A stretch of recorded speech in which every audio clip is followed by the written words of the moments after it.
ቻይናና አሜሪካ እዚህ ጅቡቲ አንተ ጉሮሮ ላይ ተፋጠው ፊት ለፊት ተፋጠው ነው ያሉት። እዚህ ለሪሶርስ የሚያደርጉት ኮምፒቲሽን ለሪሶርስ ሎኬሽን ስትራቴጂክ ሎኬሽን የሚያደርጉት ኮምፒቲሽን ላይ አሁን ከሰሞኑ የምታየው አይነት ትሬድ ዋር ሲታከልበት ጅቡቲ ላይ ግጭት ካስነሳ የኢትዮጵያ ጉሮሮ ተዘጋ ማለት ነው። ዶክተር አብይ ነጋ ጠባ ሲያቃዣው የነበረው ጉዳይ እውነት ነው ማለት ነው። የባህር በር ጥያቄ የህልውና ጥያቄ ነው። የህልውና ጥያቄ የምልህ አሁን ቅድም የሳልኩሉ ጉዳይ ሲገባ ነው። ሁለቱ ሀገራት በሪሶርስ ይጋጫሉ፣ ኮምፒቲሽን ላይ ናቸው። የአፍሪካ ሪሶርስ ለመቀራመጥ በአፍሪካ ባህር ላይ ስትራቴጂክ ሎኬሽን ለማዝ እየተረባረቡ ነው። ማናማ ቻይናና አሜሪካ ስትራቴጂክ ሎኬሽን ለማዝ የሚያደርጉት ርብርብ፣ ስትራቴጂክ ሪሶርስ ለማዝ የሚያደርጉት ርብርብ ፉክክር አለ አይደል? በሱ ላይ ትሬድ ዋር ጨምርበት የታሪፉን ማለት ነው። ስትራቴጂክ ሎኬሽን እና ስትራቴጂክ ሪሶርስ ለማዝ የሚያደርጉትን ፉክክር እያየ በዛ ላይ ትሬድ ዋር ሲጨምርበት ይሄ ነገር ወደ ሚሊተሪ ዋር የማይሸጋገርበት ምክንያት ምንድነው? በላይ ዶክተር አብይ ነጋ ጠባ የሚያቃልለው ጉዳይ አሁን ያልኳችሁ ጉዳይ እነዚህ ሰዎች በአፍሪካ ዙሪያ ያሉትን ስትራቴጂክ ሎኬሽን ለመቀራመጥ ይጣደፋሉ። እነዚህ ሰዎች አፍሪካ ሪሶርስ ለመቀራመጥ ይጣደፋሉ።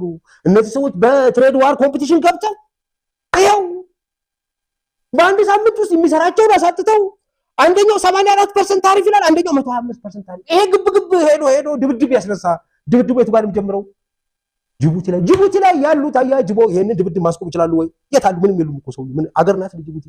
ጅብ ይብላትና ኢትዮጵያ ላንቃ ላይ የተሰነቀረች ስንቅር ነች።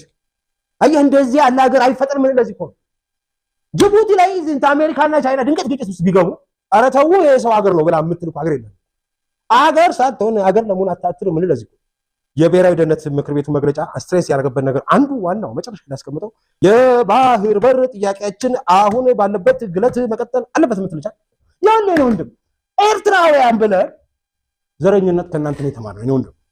እሺ ዘረኝነት ከእናንተ ነው የተማርነው። እንዴት ተማርክ ካልከኝ ሰው ብለን ብናቅፋችሁ እንደ ውሻ ስነርሱን ያገኘናችሁ ኢሳያስ አፈወርቂን አቅፈነዋል። የጃጀ ያለቀ ሽማግሌ ነው፣ አጽም ነው የሚመስለው እሱ ምናቅፈው ከትል። ሁለተኛ አማንዬና ነገር ጠይቀስ አባቴ ከለውጡ በፊት አሰብ የምትለው አቃል ስለተጠራች ቴድሮስን በቃቸው ብላ ያስወጣ ሰውዬ ምን ስለሆነ ነው አሁን እሱ ቁጭ ብሎ ፊቴ ቁጭ ብሎ ከኔ እኩል ስለ ኢትዮጵያ ስለምናምን ስለ ሚዲያ ነፃነት ነው እሱ ኤርትራዊ ነው ኢትዮጵያዊ።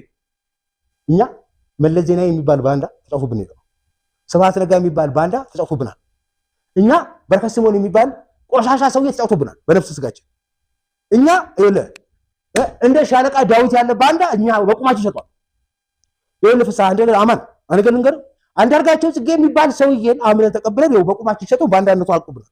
አመንን ታቀፈን አምነን ተቀብለን ቦጥቆ ነቅሶን ይባል መሳይ መኮንን ሰው ብለን ተቀብለን ይኸው ስጋችን ይዘለዝለናል። በአደባባይ ክረት ይፈጽማል። አንተ ኤርትራዊ ነህ። እንደዚህ ኢትዮጵያ ውስጥ ዘና ፈታ ብለህ የምንኖረው የምትሰራው በምን አግባብ እንዴት ነው? ኤርትራዊ አይደል? እኔ ኤርትራ ገብቼ እሰራለሁ። አሜሪካዊ አይደል? ይኸውልህ እኔ ወንድም ነኝ። እኔ አንድ ሀገር ነው ያለኝ፣ አንተ 3 ሀገር አለ። አዎ አማን 3 ሀገር አለ። ኢትዮጵያ ያለችው ይኖርባታል። አሜሪካ ዜግነት አለው፣ ኤርትራ ዜግነት አለው። እኔ አንድ ሀገር ነው ያለኝ። ኢትዮጵያ ፈረሰች ለታ አብሬ ነው የምፈርሰው ማለት ነው። እሱ ግን የሚሄድበት ሀገር አለው። በእኔ ሀገር ላይ መጥቶ 3 7 4 ሚዲያ አቋቁሞ እንደፈለገው የሚጫወትበት ምክንያት ምን ስለሆነ መብቱን ስለሰጠው 3 ሀገር አለው። እኔ አንድ ሀገር ነው ያለኝ። በእኔ አንድ ድል ላይ መጫወት አይችልም። አባዬ ቆይ እኩል ነው።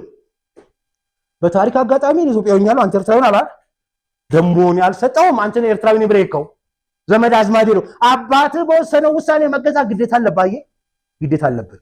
ኤርትራዊ ነኝ ብለህ ነከው ተሸከመው ተቀበለው። ኤርትራ ሄድና አንድ ቻናል አቋቁምና ስራን ስራ።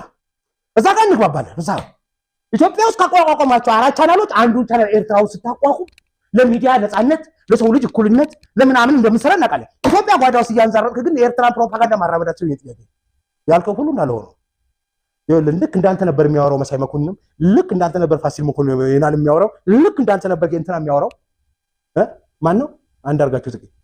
ሁሉም በማጅራታችን ሊያርዱ ሞክረው ይሉት አንተ ቁጭ ብለህ ትናንትና ስታወራ አንተ ግን ኤርትራዊ ነህ አይደል ያልኩ ነው። ይሄ ሙሉ ፕሮግራሙ ጨርሰኩት። እንደዛ ብዬ ነው እሳ አማን እኔ አላውቅም ነበር ኤርትራዊ መሆንህን በቅርቡ ነው ያወቅሁት። አዎ ዘረኛ ነው። ይስ እንዴ ይስ ዘረኝነት ለሀገር ጥቅም ለሀገር ብሔራዊ ጥቅም መቆም ከሆነ ዘረኝነት ህዝብ መጎዳት የለበት፣ ህዝብ ከህዝብ ማገጨት የለበት የሚል መርህ ከሆነ ይስ ዘረኝነት በውሸት ፕሮፓጋንዳ ህዝብን ከሌላው ህዝብ ጋር ማባላት አችልም ማለት ነው። እንደኔ ዘረኛ ሰው ስናክሱ እናገኛለን።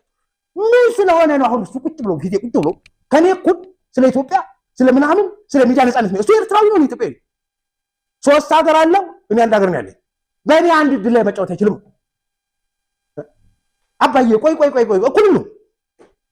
በታሪክ አጋጣሚ ኢትዮጵያዊ ነው አንተ ኤርትራዊ አላ ደሞን ያልሰጠውም አንተ ኤርትራዊ ነው ብሬከው ዘመድ አዝማዴ ነው። አባት በወሰነው ውሳኔ መገዛ ግዴታ አለባዬ ግዴታ አለብህ። ኤርትራዊ ነኝ ብለህ ነከው ተሸከመው ተቀበለው። ኤርትራ ሄድና አንድ ቻናል አቋቁምና ስራን ስራ እዛ ጋር እንግባባለን። እዛ ፋሲልና አለም መሳይ መኮንን ደረጃ ብትወልድ እነዚህ ሁሉ እንዳንተ ቤታችን መጥቶ ከጃችን የበሉ አይደሉም። አንተ ነገር በማጅራታችን እንደማታርደ በምን አረጋግጥላለሁ? ምን ሚዲያ ካምፓኒ ስላለ ኢትዮጵያ ውስጥ ስንት ሚዲያ ካምፓኒ ያለው ሰው አለ። በዛ ላይ የኢትዮሳትን ጉዳይ ትናንት አስጨላው እሱን አብራራልኝ እስቲ። በዛ ላይ ለኢትዮጵያ መንግስት የከፈልከውን ግብር አሳይልኝ እስቲ። በዛ ላይ ሁሉ ሚሊዮን ብር ሰብስበህ ስንት ነው ኤርትራ ይላከው አላኩም ካልከኝ ኢትዮጵያ ውስጥ ያፈራውን ንብረት አሳይልኝ እስቲ። አንዲት ህንጻ በስተቀር ለማኝ እኮ አርፈን ለማኝ መቶ በለመኑ እኮ አይደለም ወሬው አስቀምጠው መቶ አንተ ቤት ሲርበጠመጥ ነው እኮ አይደለም ሴራው አስቀምጠው መቶ ምናምን ማድረግ አይደለም። ሂድ ቤት ስራ አገር ላይ ብላለ ተገነጠልከው ውጣ አገር ላይ ብላለ መከራየር የምታበላይ ነጋጠባው ንካው ራስን ቻል ኮንክ ኢትዮጵያዊ ነህ እንደኔ ሻቢያን ሰብራ ያዝልኝ አንድ ቻናል አቋቁምልኝ ኢቢኤስ ላይ ስለ ኤርትራ የሚያወራ ስለ ኤርትራ ነፃነት የሚያወራ አንድ ቻናል አንድ ፕሮግራም አቋቁምልኝ ያኔ እንግባባለን። ምክንያቱም ያዛ የሻቢያ የሚባለው ቡድን የሚሰራው ስራ ኢትዮጵያን ሳፈርስ አንተንም እንደሚያፈርስ ከገባህና የኤርትራ ነፃ አውጪ ድምጽ ራዲዮ ወይ ቴሌቪዥን እዛ ኢቢኤስ ላይ ካልተቋቋመ አንግባባም። ዋዝን ጠቅልለህ ልካው አልበዛም እንዴ? ያለዛ እዚህ ቁጭ ብለህ ስለ አስራር የምሰራው ጥራር ገውጣ ነው ማለት የኢትዮጵያ ህዝብ ቅርታ ጠይቃለሁ። እንዲህ ብሎ ከይሰራ ባይ ነገርኩህ። ከዚህ ቀደም ታረድ ነው ይበቃናል። እንኳን አንተ የወያኔ የሚያረደን ይበቃናል። አማን ያቀረበው ፌክ ነው ፌክ ኤርትራዊ ነው አልገነሱ የውጭ ሀገር ዜጋ ኢትዮጵያ ሚዲያ መቋጠር ይችላል አይችልም?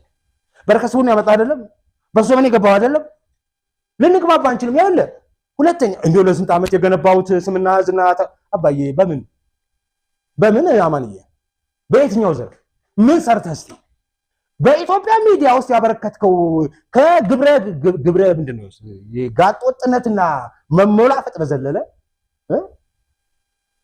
ለኢትዮጵያ ሚዲያ ያበረከትከው ኢቢኤስ ያበረከተው ሚናና አስተዋጽኦ ነው እቺ ከውስጥ ጀርባለችው ጂስክሳም ጨፍሮ ሰው ብቻ ነው ከኢቢኤስ ማስታወሰው።